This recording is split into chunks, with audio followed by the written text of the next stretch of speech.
통장에 얼마 정도 있으면 좀 맘 편히 은퇴를 해서 살아갈 수 있을까요? 100억? 근데 100억 없잖아요, 다. 30억? 30억도 없어요. 은퇴하면서 통장에 현금 30억 있는 사람 거의 없어요. 집 한 채랑 퇴직연금. 이게 거의 다 대부분이에요. 그리고 사실 그 금액 못 만들어요. 그 돈이 있다고 해서 맘 편하게 은퇴하기는 쉽진 않을 수 있어요. 왜냐하면 이 30억이 없어지기 시작하면 굉장히 불안하거든요. 그래서 이 30억이 안 없어지면서 생활비가 나오는 구조를 만들고 싶어 해요. 이 돈을 어떻게 관리해야 돈이 바닥나지 않으면서 여유로운 생활을 할까? 이렇게 고민하거든요.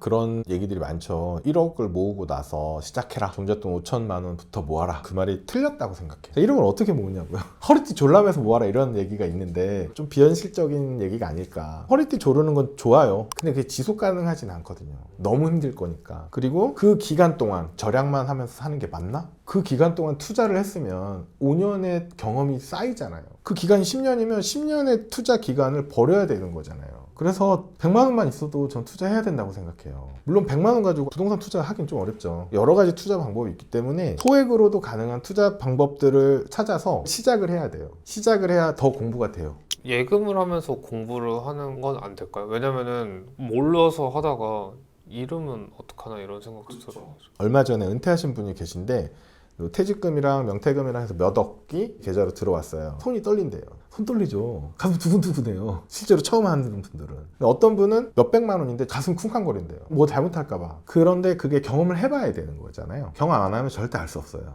경험에서 축적되는 노하우도 많이 있거든요. 그리고 돈이 적을 때 해야 손실이 나도 적은 금액을 손실 나는 거고 50% 예를 들어 손실 나 엄청 큰 손실이잖아요. 근데 100만 원이면 50만 원은 없어진 거예요. 근데 1억을 해서 5천 날리잖아요.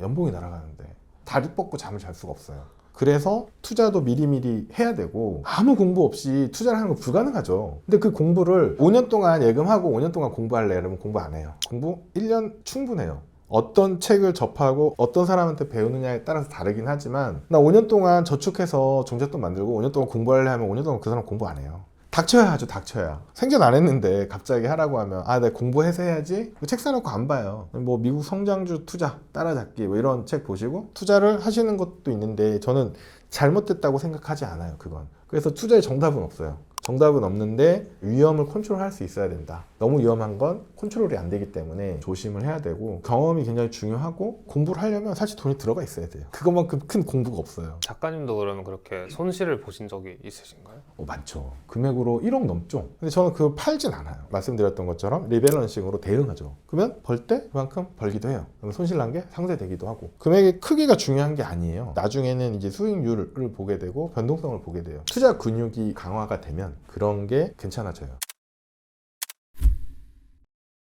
좋은 시점에 사고 팔면 돼요. 그냥 쌀 때 사서 비싸게 팔면 돼요. 내가 그럴 능력이 되는가? 거의 다 없어요. 그런 능력이. 저도 없고 종목 선정도 어렵고 마켓 타이밍도 어려워요. 방법이 뭐냐면 자산 배분하는 거예요. 특정 종목이 아니고 여러 가지 자산에 분산을 해놓고 그럼 어느 순간 얘네가 이렇게 움직이거든요. 그럼 움직일 때 리밸런싱만 하면서 대응을 해 나가는 거죠. 자산 배분을 이제 권하는 이유 중에 하나가 되게 다양한 자산을 하잖아요. 마법 연금 굴리기에 언급한 포트폴리오가 K-올레더인데 이게 올레더가 사계절이란 뜻이거든요. 경제에도 사계절이 있어요. 경기가 따뜻하게 올라올 봄 같은 곳이 있고 경기가 막 화랑을 피우는 여름 같은 그런 경우도 있고 가을이나 겨울 같은 것도 있어요. 2022년이 겨울이죠. 겨울에 1년 동안 갔어요. 너무 힘들어했죠. 모든 투자자들이. 그래서 이런 경제 사계절을 잘 견딜 수 있는 투자법. 사계절을 잘 버티기 위해서 중요한 게 뭐냐면 자산을 움직임이 다른 애들을 섞어야 돼요. 움직임이 비슷한 애들을 섞는 건 의미가 없어요. 같이 올라가고 같이 떨어질 테니까. 그래서 주식, 국채, 금, 달러 자산을 배분하는 거예요. 지역도 분산하죠. 한국에만 하는 게 아니고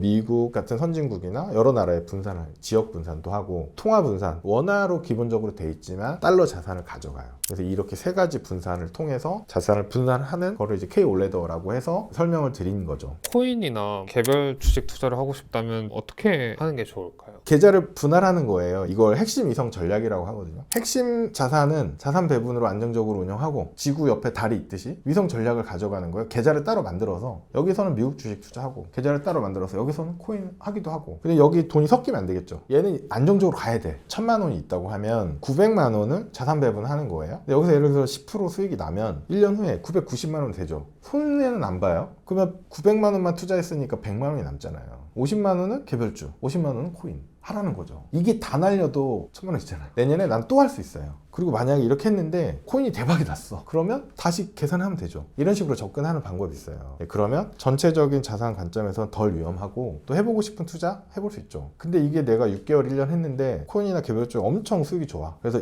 이 자산 전부 다 연금에서 돈 다 빼가지고 이걸로 가겠다. 그건 좀 위험해요. 그래서 제가 보통 권해드리는 건 짧아도 3년에서 5년 정도는 이걸 따로 가져가야 돼요. 그 돈 가지고 계속 수익이 나는지 봐야 돼. 그리고 이 투자가 나한테 맞는지도 봐야 되고. 전문가라고 해도 다 믿으면 안 돼요. 저도 다 믿으면 안 돼요. 저 사람이 무슨 얘기를 하는지 맥락을 이해하시고, 예를 들어 저 같은 경우에 책을 썼으니까 도서관에 가서 책을 빌려서 한번 보세요. 이 사람이 어떤 논리로 이런 얘기를 했을까? 왜냐면 인터뷰로 다 안 나오니까 책을 보시고 비교를 해보시는 거죠. 예를 들어 어떤 유튜버가 나와가지고 지금 이게 좋아요. 이거 사세요. 저도 이거 샀어요. 그럼 따라 산단 말이에요. 근데 그게 되게 위험할 수 있어요. 이 사람이 언제 팔지 모르잖아요. 그리고 이게 다 사실인지 아닌지도 모르는 거고. 그래서 실제로 굉장히 유명한 몇십만 주식 유튜버가 선행매매했다고 해서 검찰에 고발당한 적이 있어요. 그분이 왜 샀는지 다 설명해줘. 그러면 나는 공부를 안 하고 그 사람 말만 듣고 그럴듯하네 하고 산단 말이에요. 나보다 먼저 사서 많은 사람들이 들어오면 가격이 오르잖아요. 먼저 팔고 나가는 거예요. 그런 거에 속고 있을 수도 있어요. 그래서 조심하셔야 돼요. 투자가 무조건 위험하냐? 그건 아니에요. 분명히 알아둬야 하는 게 예금도 위험해요. 예금도. 금리를 주잖아. 금리 주죠. 세금 뗐죠. 근데 물가를 딱 계산해보면 내가 원래 가지고 있던 돈보다 실제로 쓸 수 있는 돈이 적어진 거예요. 물가가 오르면 그만큼 올라줘야 되는데 예금이 무조건 안전한 건 만은 아니다. 그리고 그냥 은행에 가서 하면 되잖아. 그게 아니에요. 연금에서 하는 게 더 나을 수도 있어요. 금융 지식을 좀 쌓으셔야 돼요. 근데 우리나라는 이제 금융 교육을 제대로 안 시키잖아요. 그런 게 없기 때문에 우리가 금융을 모르는 거고, 그럼 우리 잘못은 아니에요. 근데 앞으로도 계속 몰라도 되느냐? 그건 아니에요. 지식을 좀 쌓아야 돼요. 그런 거가 좀 필요하다는 얘기를 좀 드리고 싶습니다.